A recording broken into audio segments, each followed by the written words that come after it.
है, तो आज गुरु पूर्णिमा है और इस गुरु पूर्णिमा के शुभ अवसर पर मैं आप सभी के लिए कामना करता हूं कि आप सभी लोग जिंदगी के जिस सकारात्मक मुकाम पे पहुंचना चाहते हैं, ईश्वर आप सभी की उन इच्छाओं को, उन विशेष को पूरा करे। तो आप सभी के लिए ये मेरी शुभकामनाएं हैं कि आज गुरु पूर्णिमा के शुभ अवसर पर आप सभी लोग जिंदगी में जो भी आप सकारात्मक चाहते हैं, जो भी आप पॉजिटिव चीजें चाहते हैं, वो सारी पॉजिटिव चीजें ईश्वर मेरी तरफ से आपकी जिंदगी में आपको दे। ठीक है,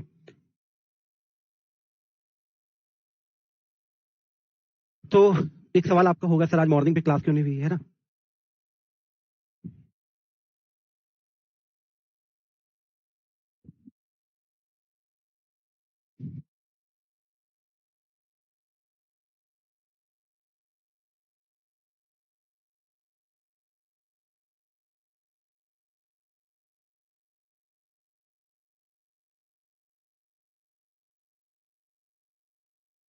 good afternoon, good afternoon, good afternoon everyone.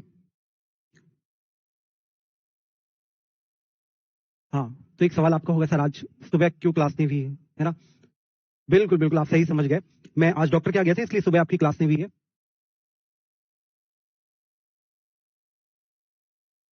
चलिए, आप सभी को भी गुरु पूर्णिमा की बहुत बहुत शुभकामनाएं और आप सभी का बहुत बहुत धन्यवाद, बहुत बहुत आभार। आप सभी की वेल विशेस के लिए आप सभी की शुभकामनाएं मैं स्वीकार करता हूं और मेरी तरफ से भी आप सभी को गुरु पूर्णिमा की बहुत सारी ढेर सारी शुभकामनाएं।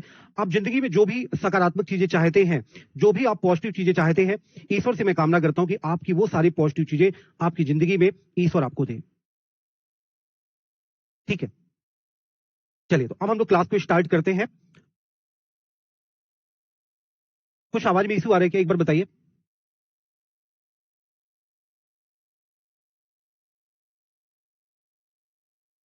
आवाज में कुछ इशू आ रहा है क्या? मैं भी एक बार चेक कर लेता हूँ।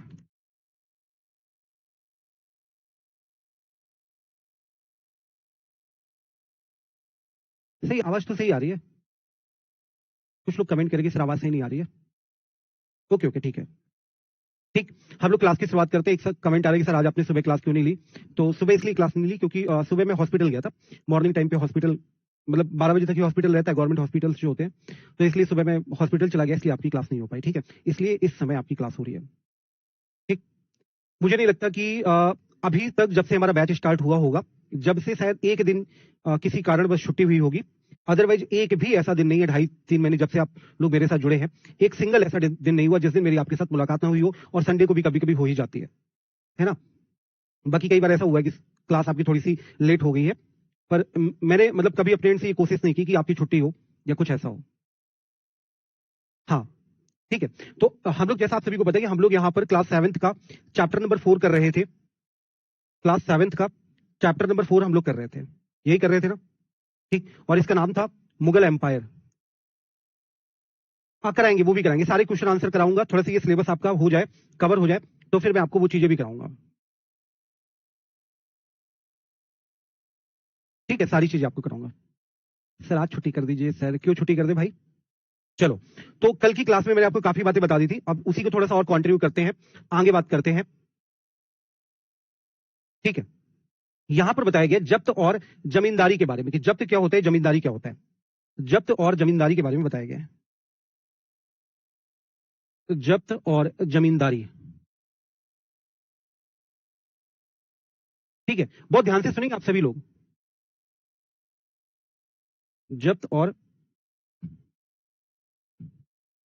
जमींदारी, ठीक है, बहुत ध्यान से सुनेंगे साथियों। यदि मैं पूछूं, हम लोग चूंकि मुगल शासकों की बात कर रहे हैं, टॉपिक का नाम है आपका मुगल साम्राज्य, और आप सभी को पता है कि मुगल साम्राज्य के अंदर हम बात करते हैं बाबर, हुमायूं, अकबर, जहांगीर, शाहजहां, औरंगजेब और इसके बाद के जो भी रूलर्स हैं उनके बारे में हम लोग यहाँ पे बात करते हैं। ठीक है, अगर मैं आपसे पूछूं कि जो मुगल शासक हुआ करते थे, जो भी मुगल रूलर्स हुआ करते थे, जो भी मुगल शासक हुआ करते थे, इन शासकों की आय का स्रोत क्या था? शासकों की आय का स्रोत, आय का स्रोत क्या था? अगर मैं आपसे पूछूं कि जो भी मुगल एम्पायर होते थे, इनका सोर्स ऑफ इनकम क्या होता था? सोर्स ऑफ इनकम क्या होता था? तो आप बताओगे सर, इनका सोर्स ऑफ इनकम होता था राजस्व। राजस्व अर्थात इनका जो खर्च चलता था वो रेवेन्यू से खर्च चलता था। अगर मैं आपसे एक और सवाल पूछ लूं कि जो राजस्व लेते थे किससे लेते थे, तो आप बताओगे सर ये जो राजस्व लेते थे ये आपका किसानों से राजस्व लेते थे, यानी कि पीजेंट्स से। ठीक है, जो भी पीजेंट्स वगैरह इनसे ये लोग यहाँ पर राजस्व लेते थे। ठीक है, यही आप लोग बताओगे। ठीक है साथियों, अब क्या होता था, सवाल ये है कि क्या मुगल शासक, क्या अकबर खुद जाकर के किसानों के पास जाकर के कहता था कि मुझे टैक्स दे दो, क्या ऐसा होता था? क्या नहीं होता था। साथियों क्या होता था कि जो भी मुगल शासक थे, चाहे आप अकबर की बात कर लीजिए, अकबर के बाद फिर आपका जहांगीर आता है उसकी बात कर लीजिए, या किसी भी व्यक्ति की बात कर लीजिए, ठीक है, तो हर एक गांव में एक आपका मुखिया होता था। ठीक है, गांव का प्रमुख कौन होता था? गांव का प्रमुख कौन होता था? हेड ऑफ द विलेज कौन हुआ करता था? हेड ऑफ विलेज कौन हुआ करता था? तो आप बताओगे सर हेड ऑफ विलेज हुआ करता था जो गांव का मुखिया होता था। ठीक है, और ये जो गांव का मुखिया होता था इसे सरदार कहा जाता था।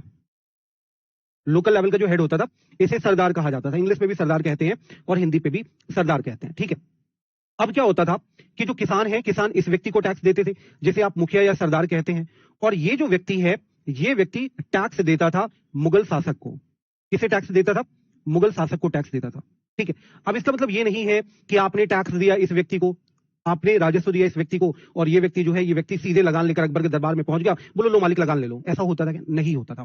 ठीक है, होता क्या था कि इनके बीच में भी एक आपका कड़ी होता था। कौन सी कड़ी होती थी? जो राजा के बहुत ही खास लोग होते थे, एग्जाम्पल के तौर पे जैसे कि जो राजा के एक तरीके से हेड हुआ करते थे, जिसे हम लोग पिछली क्लास के अंदर मैंने आपको बताया था एकता। ठीक है, तो होता क्या था कि जो आपके गांव के मुखिया होते थे, इन्होंने किसानों से टैक्स लिया, और किसानों से टैक्स लेने के बाद एकताओं को दिया, और एकता जाकर के मुगल शासक को देते थे। ठीक है, तो ये पूरी यहां पर व्यवस्था रहती थी, और इसी व्यवस्था को हम क्या कहते थे? यही व्यवस्था आपकी कहलाती थी जमींदारी व्यवस्था। कौन सी व्यवस्था? जमींदारी व्यवस्था कहलाती थी। It is called the zamindari system, अर्थात एक ऐसी व्यवस्था जिस व्यवस्था पे किसान टैक्स देते थे गांव के प्रमुख को, और गांव का जो प्रमुख होता था वो आपका सरदार कहलाता था या फिर मुखिया कहलाता था, और जो मुखिया थे ये टैक्स देते थे राजा के किसी खास व्यक्ति को, और वो जो व्यक्ति है वो सीधे सीधे मुगल दरबार में राजा को टैक्स डिपॉजिट कराता था। ठीक है, ये व्यवस्था आपकी जमींदारी व्यवस्था कहलाती थी। साथियों ये जो व्यवस्था है, जमींदारी व्यवस्था जो है, ये सबसे ज्यादा पनपती है, सबसे ज्यादा प्रॉस्परस होती है, सबसे ज्यादा फलती फूलती है किसके टाइम पीरियड पे? अकबर के टाइम पीरियड पे। अकबर का एक राजस्व मंत्री था जिसका नाम था टोडरमल। आप सभी ने नाम सुना होगा टोडरमल के बारे में। ठीक है, अकबर के एक बहुत ही खास व्यक्ति था, अकबर के नौरत्नों में एक था जिसका नाम था टोडरमल। और टोडरमल कौन था? ये टोडरमल अकबर का राजस्व मंत्री था, फाइनेंस मिनिस्टर था, राजस्व मंत्री था, फाइनेंस मिनिस्टर था अकबर का। इसने यहां पर एक व्यवस्था स्टार्ट की लगभग 1570 से 1580 के बीच में। इसने एक व्यवस्था स्टार्ट की टोडरमल ने, और उस व्यवस्था को हम क्या कहते थे? उस व्यवस्था को हम कहते थे देहसाला पद्धति।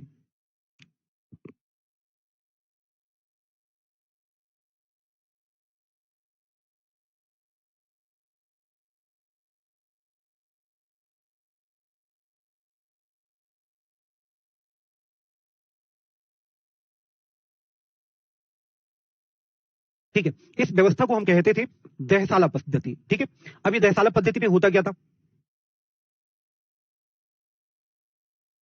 ठीक है, इस देहसाला पद्धति पे होता क्या था? देहसाला पद्धति या देहसाला सिस्टम कहते थे। इस देहसाला पद्धति पे 10 साल के लिए, कितने साल के लिए?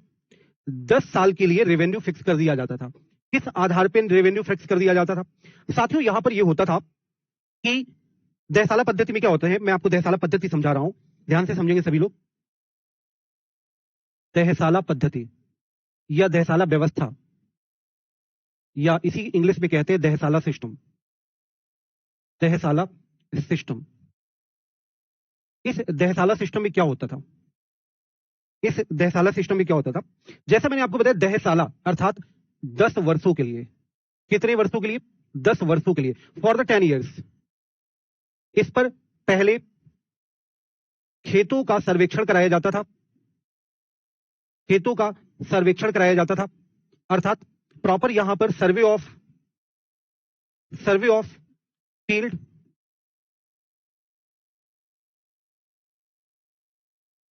Ten years. प्रॉपर यहां पर खेतों का सर्वे कराया जाता था कि किसी भी व्यक्ति के पास कितनी ऐसी भूमि है जिस पर ठीक ठाक उपज हो रहा है। ठीक है, कितनी ऐसी भूमि है जो परती पड़ी हुई है, जिस पर उत्पादन ही नहीं हो रहा है। अगर उत्पादन हो रहा है तो इस उत्पादन से कितनी फसल उत्पादित हो रही है, अर्थात इससे किसी भी व्यक्ति को क्या कितना बेनिफिट हो रहा है, कितनी उसकी कीमत है, जो फसल उत्पादन हो रही है उसकी कीमत कितनी है। ठीक है, तो पहली चीज प्रोडक्शन डिसाइड किया जाता था, दूसरी चीज उसका आपका प्राइस डिसाइड किया जाता था। दो चीजें आप यहां पर समझ गए। ठीक है, और इसके बाद ये फिक्स कर दिया जाता था कि किसी भी व्यक्ति से 10 साल तक कितना रेवेन्यू लिया जाएगा। अब इसमें प्रॉब्लम क्या थी? प्रॉब्लम यहां पर यह थी कि मान लो किसी साल बारिश ज्यादा हो गई, प्रोडक्शन ज्यादा हो गया, बारिश कम हो गई तो प्रोडक्शन आपका कम हो गया। ठीक है, ये इस पर प्रॉब्लम थी। यही जो व्यवस्था है, यही व्यवस्था आपकी देहसाला व्यवस्था कहलाती थी। ठीक है, इसके अलावा यहां पर जो डेटा कलेक्ट किया जाता था, इस डेटा के आधार पर प्रत्येक फसल पर नगद का निर्धारण किया जाता था। अर्थात जो रेवेन्यू लिया जाता था, जो राजस्व लिया जाता था, वो राजस्व नगद लिया जाता था। कैसे लिया जाता था? कैश फॉर्म पे रेवेन्यू लिया जाता था। रेवेन्यू जो लिया जाता था वो आपका कैश फॉर्म पे लिया जाता था। अर्थात कि इतना उत्पादन हो गया तो इतना, लगभग इतना हुआ होगा, और इस आधार पे यहां पर ये आपका प्रॉपर कैश के फॉर्म पे लिया जाता था। ठीक है, दूसरी चीज साथियों, एक चीज और समझना पड़ेगा कि मान लीजिए इतना बड़ा प्रांत है, प्रांत जिसे आज आप लोग स्टेट कहते हैं, यूपी, बिहार, एमपी, उस समय प्रांत कहा जाता था, प्रोविंस कहा जाता था। अब इतना बड़ा ये प्रांत है, ये आपका इतना बड़ा प्रांत है, इतना बड़ा आपका प्रोविंस है, और ये जो इतना बड़ा प्रोविंस है, इतने बड़े प्रोविंस को हमने कई सारे राजस्व मंडल पर डिवाइड कर दिया। एक ये राजस्व मंडल हमने बना दिया, ठीक है, एक हमने ये राजस्व मंडल डिवाइड कर दिया, एक हमने ये राजस्व मंडल डिवाइड कर दिया, एक हमने ये राजस्व मंडल डिवाइड कर दिया, एक हमने यहां पर ये राजस्व मंडल डिवाइड कर दिया। ठीक है, एंड सो ऑन। ठीक है, एक तरीके से, और ये हमने प्रांत के अंदर राजस्व मंडल डिवाइड कर दिया। अर्थात सबसे ऊपर प्रांत, और प्रांत को ही सूबा कहा जाता था, प्रोविंस को ही सूबा कहा जाता था, और प्रोविंस को हमने डिवाइड कर दिया राजस्व मंडल पे, राजस्व मंडल पे। जैसे कि एक प्रांत के अंदर 10 राजस्व मंडल हो गए, यानी रेवेन्यू सर्किल पे हमने इसे डिवाइड कर दिया। ठीक है, तो प्रांतों को हमने यहां पर राजस्व मंडल पे डिवाइड कर दिया, और फिर अब जो हम टैक्स लेंगे, वो हम टैक्स कैसे लेंगे? राजस्व मंडल के हिसाब से।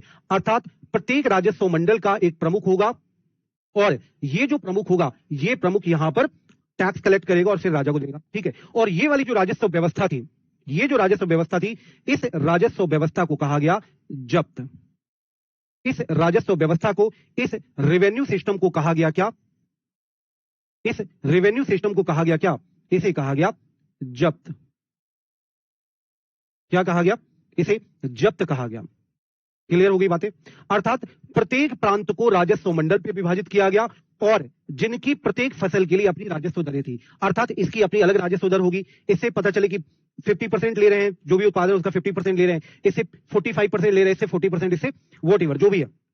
तो अर्थात प्रत्येक फसल के लिए अपनी राजस्व दरें थी, कि माफ कीजिएगा, मैंने यहां पर राजस्व बोल दिया कि राजस्व मंडल में नहीं, फसल के लिए राजस्व दरें होती थी कि गेहूं अगर आपको उत्पादन हुआ तो आपको इतना देना पड़ेगा, अगर आपने वहीं पर चने का उत्पादन किया तो आपको इतना राजस्व देना पड़ेगा। अर्थात जो राजस्व डिसाइड किया जाता था इस व्यवस्था के अंदर, इसके अंदर जो राजस्व डिसाइड किया जाता था, ये राजस्व हर फसल के लिए अलग अलग हुआ करता था।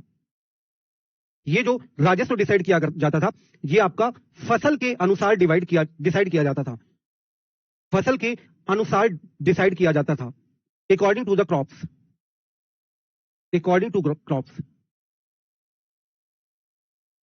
ठीक है, अर्थात हर फसल के लिए जो राजस्व की दर होगी वो कैसी होगी? अलग अलग होगी। यहां तक बात सभी को क्लियर होगी? बताओ भाई सभी लोग। मिक्की कुमारी, मतलब आप क्या चाहती हैं, मैं सिलेबस कंप्लीट ना कराऊं? हाँ, प्रांत को ही सूबा बोला जाता था।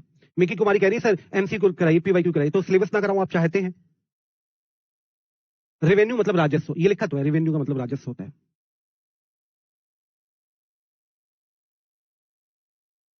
ठीक है, चलो बहुत बढ़िया। जो बातें मैंने आपको बताई, यही बातें यहां पर लिखी हुई है, एक एक बात यहां पर लिखी हुई है। मुगल शासक की आय का मुख्य स्रोत क्या होता था? किसानों की उपज पर लगाया जाता था। इन करों का कुछ भाग किसानों द्वारा ग्रामीण अभिजात वर्ग जैसे गांव के मुखिया और स्थानीय सरदारों के माध्यम से अदा किया जाता था, जिन्हें मुगलों द्वारा जमींदार कहा जाता था। टोडरमल अकबर के राजस्व मंत्री ने 1570-80 के बीच में 10 वर्षों के लिए फसल उत्पादन, कीमतों और खेती के क्षेत्र को सावधानी पूर्वक सर्वेक्षण किया, और इस आंकड़े के आधार पर प्रत्येक फसल पर नगद कर निर्धारित किया गया, जो बात मैंने आपको अभी बताई।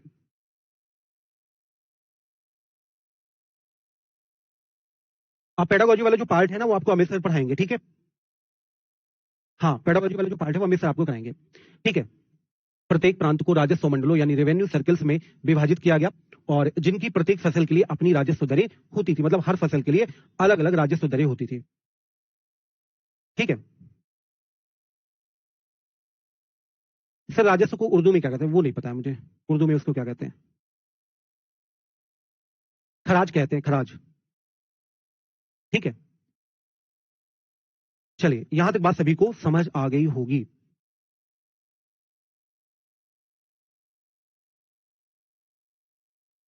अब सवाल यह है कि क्या ये जो जब्ती व्यवस्था, पहली चीज तो समझिए क्या समझना है आपको, समझना यह है कि जो जब्ती व्यवस्था है, जो जब्त व्यवस्था है, जो जब्त व्यवस्था है, जो जब्त सिस्टम है, ये जब्त सिस्टम किस आधार पर निर्धारित किया जाता है? तो आप बताओगे सर, सर्वेक्षण के आधार पर। प्रॉपर सर्वे होता था और सर्वे के बाद फिर ये डिसाइड किया जाता था कि किससे कितना टैक्स लेना है। अब बताओ, एक बात बताओ कि क्या भारत के सभी क्षेत्रों पे जब्ती व्यवस्था लागू की जा सकती थी क्या? क्या मुगल सभी जगह पर जब्ती व्यवस्था लागू कर सकते थे क्या?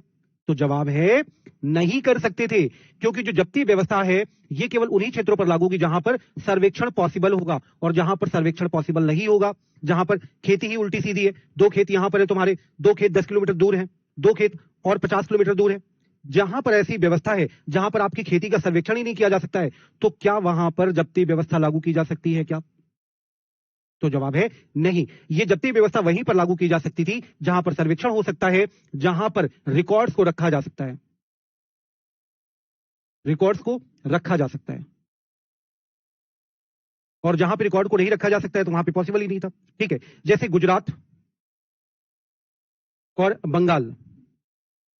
ठीक है, गुजरात और बंगाल पे सबसे बड़ी समस्या यहां पर यह थी कि किसी आदमी की एक जमीन यहां पर है, दूसरी जमीन आपकी 20 किलोमीटर दूर है, तीसरी जमीन ऐसी जगह पे जहां पे 4 लोगों को और आसपास खेत है, छोटा सा खेत है, उसके चारों तरफ किसी दूसरे आदमी का खेत है। तो बंगाल और गुजरात में ये सबसे बड़ी समस्या आई, तो गुजरात और बंगाल पे जब्ती सिस्टम पॉसिबल नहीं हो पाया। ठीक है, तो जब यहां पर ये जब्ती सिस्टम पॉसिबल नहीं हो पाया तो यहां पे कौन सी व्यवस्था फॉलो की गई? जमींदारी व्यवस्था।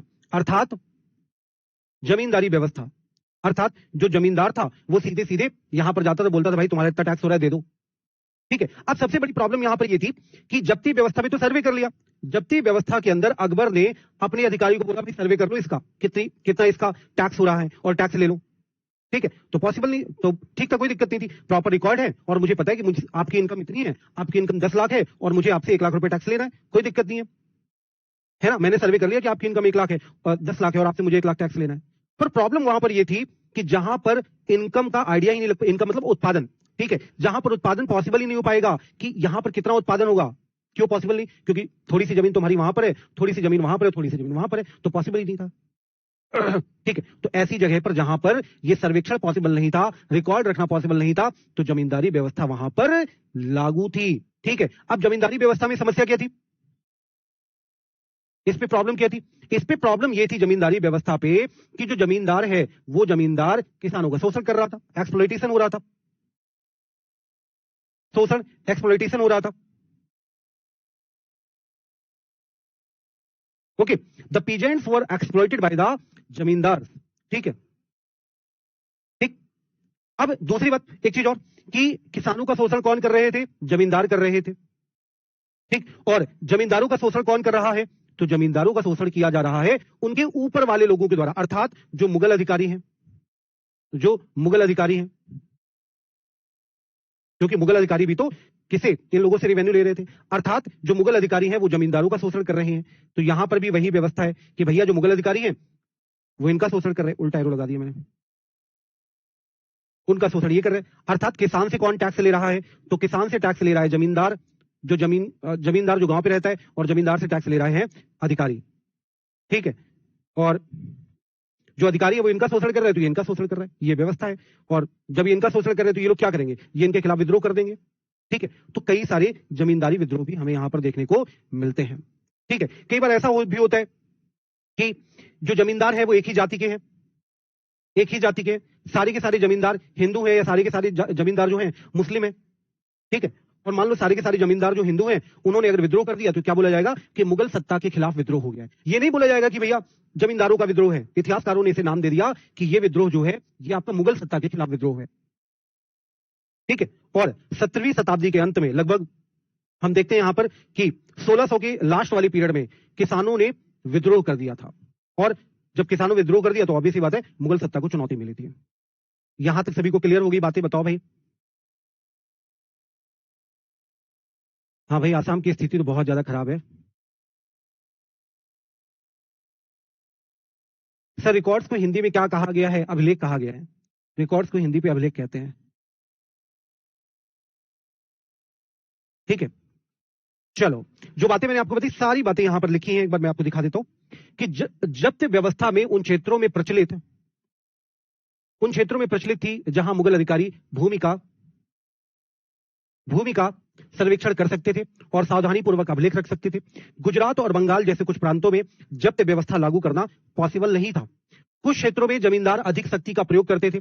मुगल अधिकारियों द्वारा शोषण किए जाने पर जमींदार विद्रोह कर सकते थे। ठीक है, कई बार एक ही जाति के जमींदार और किसान मिलकर के मुगल सत्ता के विरुद्ध विद्रोह करते थे। 17वीं शताब्दी के अंत में किसानों के विद्रोहों ने मुगल साम्राज्य की स्थिरता को चुनौती दे दी। ठीक, जो बातें मैंने आपको बताई एक एक बात यहां पर लिखी हुई है। ठीक है, अब आगे चलते हैं। अब हम बात करेंगे अकबर के टाइम पीरियड के बारे में। अकबर की नीतियों पर एक निकट दृष्टिकोण, a closer look Akbar's policy, Akbar के बारे में यहां पे बात करेंगे। साथियों, यदि हम अकबर की बारे में बात करते हैं,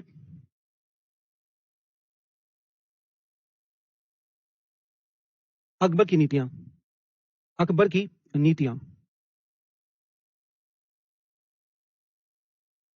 पॉलिसीज ऑफ अकबर।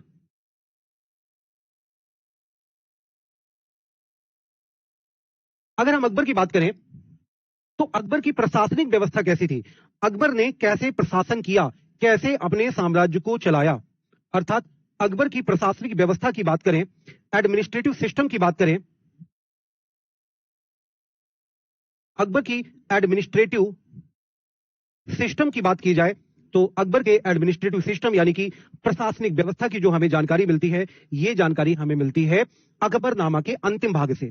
ठीक है, अकबरनामा के अंतिम भाग से। अंतिम भाग अकबरनामा क्या है? अकबरनामा अकबर की जीवनी के बारे में बताता है, और जिस इसका अंतिम भाग है इसे कहा गया है आईने अकबरी। आईने अकबरी। ठीक है, तो अकबर की जो प्रशासनिक व्यवस्था है ये हमें जानकारी मिलती है last part of the Akbarnama और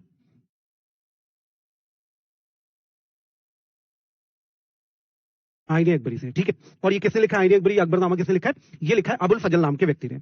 रिटिन बाय किसके द्वारा लिखे थे? अबुल फजल। अबुल फजल।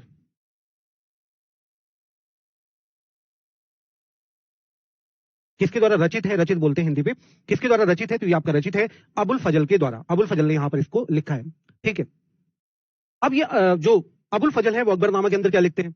अकबरनामा के अंदर लिखते हैं कि अकबर ने अपने साम्राज्य को, साम्राज्य मतलब लाइक एज अ देश, जैसे भारत देश। ठीक है, तो अबुल फजल यहां पर लिखते हैं कि अकबर ने अपने साम्राज्य को, अपने किंगडम को डिवाइड कर रखा था प्रांतों पे, जिसे सूबा भी कहा जाता था। इंग्लिश में प्रोविंस वैसे बोला जाता है, तो इन्हें सूबा भी कहा जाता था। ठीक है, और इस सूबे का जो हेड हुआ करता था, वो आपका सूबेदार कहलाता था। क्या कहलाता था? सूबेदार कहलाता था। ठीक है, और सूबेदार के पास दो तरह की शक्तियां होती थी। एक तो राजनीतिक शक्तियां होती थी इसके पास, द पॉलिटिकल पावर्स, और दूसरी सैन्य शक्तियां होती थी, मिलिट्री पावर्स।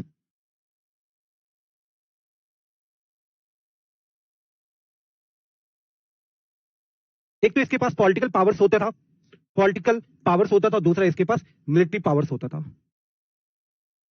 ठीक है, दूसरा इस व्यक्ति के पास आपका मिलिट्री पावर्स होते थे, अर्थात कि राज्य को किस तरीके से चलाना है ये व्यक्ति डिसाइड करता था, और कहां पर अटैक करना है, किसके ऊपर एक्शन लेना है, ये व्यक्ति यहां पर डिसाइड करता था। ठीक है, पर जो अबुल फजल है वो ये भी बताता है आईने अकबरी के अंदर कि अकबर बहुत महान सम्राट था।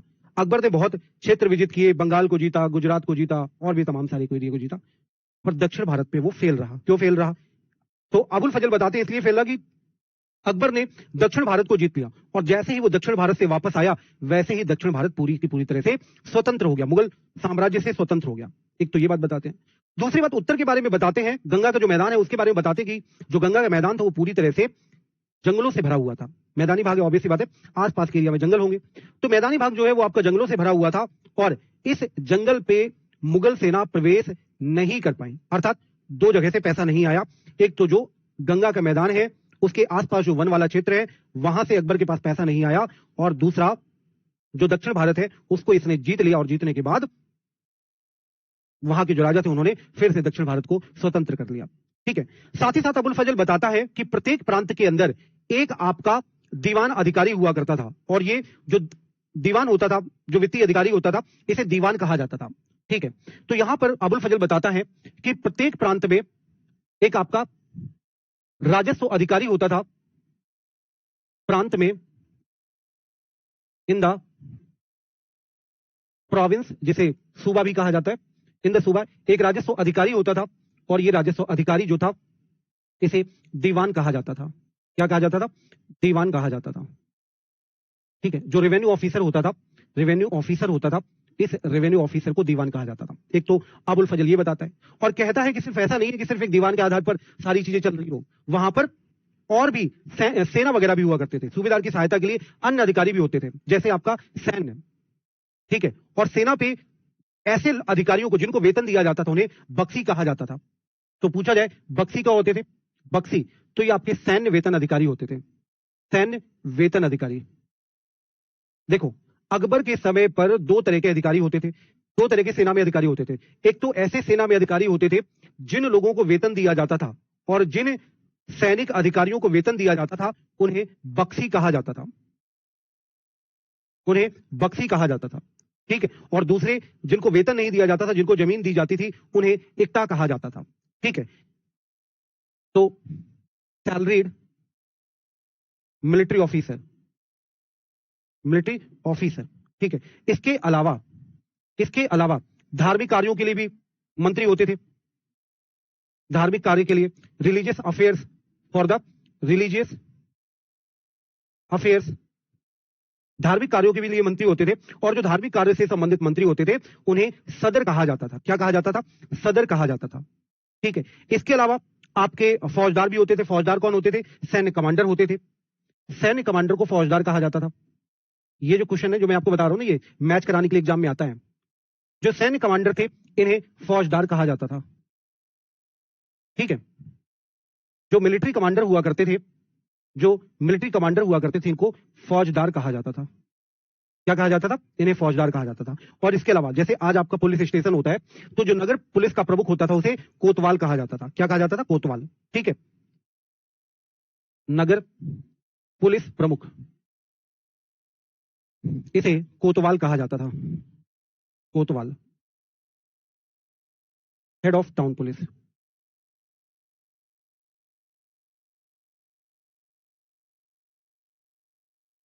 क्लियर होगी बातें सभी लोगों को? बताओ। ठीक है, और ये जो सारे के सारे लोग होते थे, ये फौजदार हो गया और ये जो कोतवाल होते थे, इनका काम क्या होता था? ऑब्वियस सी बात है, इनका काम हुआ करता था शांति व्यवस्था बनाए रखना। इनका कार्य क्या होता था? इनका कार्य होता था शांति व्यवस्था बनाए रखना, शांति व्यवस्था बनाए रखना, to maintain the law and order, to maintain the law and order. ठीक है, तो इनका काम होता था लॉ एंड ऑर्डर को यहां पर मेंटेन रखना। ठीक है, ये लोग इसके लिए काम करते थे। ठीक है, इसके अलावा अकबर की सेना में अमीर भी होते थे। अमीर कौन होते थे? जो बड़ी सेनाओं का देखरेख करते थे, उनके लिए ज्यादा पैसा लगता था, और वो जो अमीर होते थे वो राजा के प्रति वफादार होते थे। परंतु 17वीं शताब्दी के अंत में हमें कई सारे इस बात के प्रमाण मिलते हैं कि जो राजा के खास लोग थे, जो राजा के अमीर थे, उन्होंने अपना एक स्वतंत्र नेटवर्क बना लिया था, और जब यहां पर इन्होंने अपना स्वतंत्र नेटवर्क बना लिया तो ऑब्वियस सी बात है कि अकबर कमजोर पड़ गया।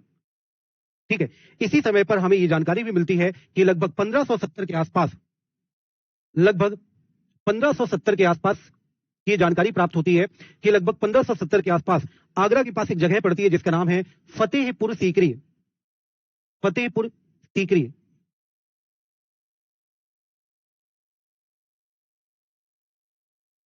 आगरा के पास एक जगह पड़ती है जिसका नाम है फतेहपुर सीकरी।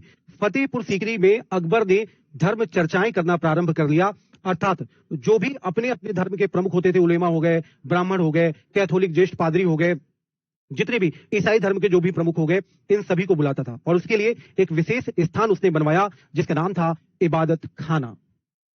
तो इबादत खाना क्या था? इबादत खाना एक तरीके का धर्म सभा थी। इबादत खाना एक तरीके की धर्म सभा थी। धर्म सभा अर्थात रिलीजियस असेंबली थी, रिलीजियस असेंबली। और इस रिलीजियस असेंबली पे जो अकबर है वो सभी लोगों को यहां पर बुलाता था और इनसे विभिन्न तरह की चर्चाएं करता था। ठीक है, इसका पर्पज क्या था? इसका पर्पज ये था कि ऐसे लोग जो कर्मकांड पर बहुत जोर देते हैं, जो धार्मिक रूप से बहुत ज्यादा कट्टर हैं, ऐसे लोग जो समाज का विभाजन करते हैं, उन लोगों को सप्रेस किया जाए। ठीक है, और इबादत खाने पर जब सभी धर्मों के लोगों को बुलाता था, उनके बीच में वाद विवाद होता था और वाद विवाद के बाद अकबर ने एक नई पॉलिसी बनाई, सुलह ए कुल की पॉलिसी। और अकबर ने एक नया धर्म भी बनाया जिसका नाम था दीन इलाही। ठीक है, और दीन इलाही धर्म बनाने का उद्देश्य ये था कि जो धर्मों के बीच में कट्टरता पनपी हुई है, जो हिंदू लोग सोचते हैं हम बहुत धर्मावलंबी हैं, जो मुस्लिम लोग सोचते हैं कि हम बहुत धर्मावलंबी हैं, उनके बीच में इन मतभेदों को समाप्त करके, ताकि सामने सामने आपका डिस्कशन हो जाए और डिस्कशन के बाद फिर किसी तरह का कोई भी धर्म को लेकर मतभेद ना रहे। इसलिए अकबर ने एक नया धर्म चलाया जिसका नाम था दीन इलाही। और इस दीन इलाही को स्वीकार करने वाला पहला व्यक्ति था अकबर का बहुत ही खास बीरबल। ठीक है, और अकबर ने अपने टाइम पीरियड पे सुलह ए कुल की नीति को फॉलो किया। सुलह ए कुल की नीति क्या है? सुलह ए कुल ये क्या है? सुलह ए कुल की नीति कहती है कि हमारा मेन उद्देश्य ये है कि सभी धर्मों के लोगों के प्रति एक भाईचारा बनाना, उन सभी के प्रति धार्मिक सहिष्णुता को अपनाना।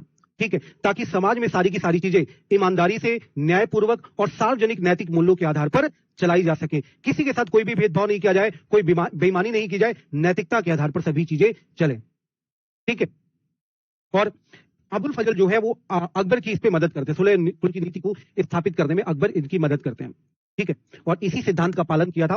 पहले तो अकबर ने इसका पालन किया और अकबर के बाद जो इसका बेटा है जहांगीर ने भी सुलह ए कुल की नीति का पालन किया। ठीक है, और शाहजहां ने भी इसका पालन किया। पर जब यहां पर औरंगजेब आ जाता है, औरंगजेब एक कट्टर मुसलमान होता है, वो इस पॉलिसी को छोड़ देता है कि अब मैं सिर्फ मुस्लिम धर्म को प्रमोट करूंगा, मैं किसी अन्य धर्म को प्रमोट नहीं करूंगा। बात समझ आ गई? अब देखो, जब अकबर इतना महान व्यक्ति है तो ऑब्वियस सी बात है सभी धर्मों के लोग अकबर से जुड़ने का प्रयास करेंगे कि नहीं करेंगे? और जब सभी धर्मों के लोग अकबर से जुड़ने का प्रयास करेंगे तो साम्राज्य में सफलता आएगी कि नहीं आएगी? और यही कारण है कि 7वीं शताब्दी के बाद मुगल साम्राज्य में हम देखते हैं कि अर्थव्यवस्था बहुत स्ट्रांग हो जाती है, व्यापारिक समृद्धि होती है, बहुत सारे ट्रेडर्स ट्रेड करने आते हैं। इसका कारण यही है।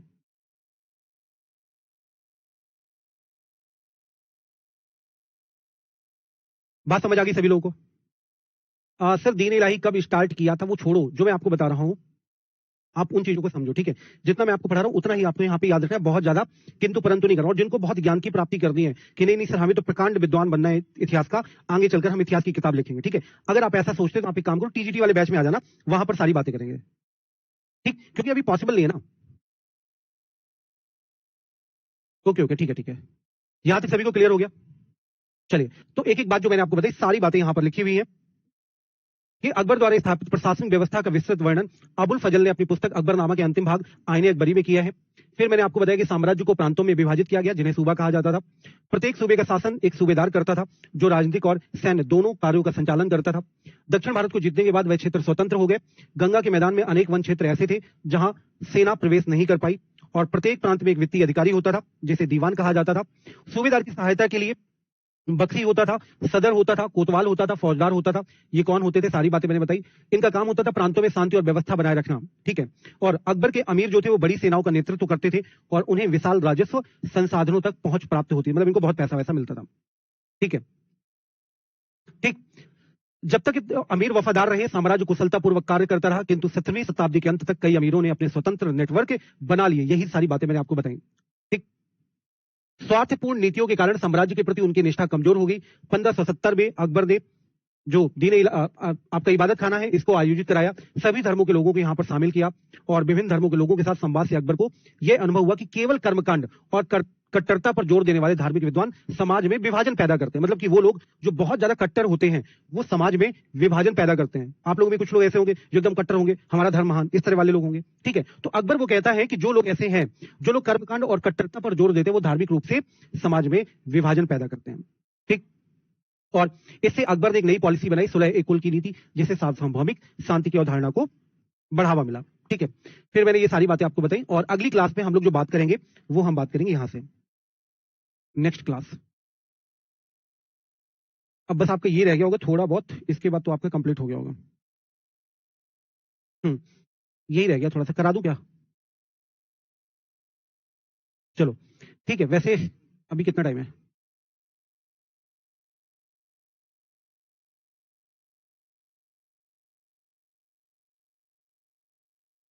चलो थोड़ा सा कर लेते हैं, फिर इसके बाद नहीं कराऊं, बताओ फिर आप जैसा बोलो। चलो मैं समझा देता हूं, बाकी आप लोग कर लेना, इस पे कुछ नहीं है।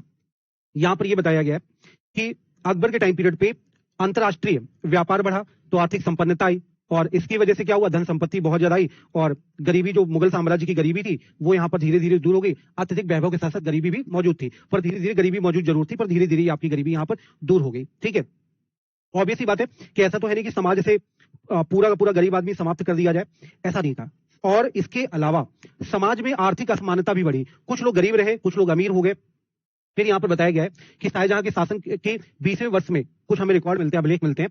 ये अभिलेख हमें बताते हैं कि कुल 8000 मनसबदारों में 445 उच्च पदस्थ मनसबदार थे। 8000 मनसबदार थे, जिनमें 445 जो थे ये आपके उच्च पदों को प्राप्त थे, ठीक है। और ये कुल मनसबदार का कितना है, 445 कितना हो गया, ये 5.6% हो गया, ठीक है। जबकि 61 इन उच्च पदस्थ मनसबदारों को साम्राज्य में अनुमानित कुल राजस्व का 61.5% वेतन के रूप में मिलता है। मतलब ये जो 5.6% लोग थे ना, तो ये टोटल रेवेन्यू का 61.5% रेवेन्यू के रूप में यहां पर ले रहे थे, ठीक है।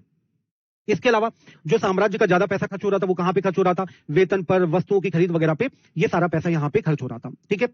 दूसरी बात कि ये जो खर्च हो रहा था, इस वजह से कारीगरों और किसानों को लाभ मिलता था और उन्हें वस्तुएं और जो उपज वगैरह है वो सारी चीजें यहां पर उपलब्ध कराते थे, ठीक है।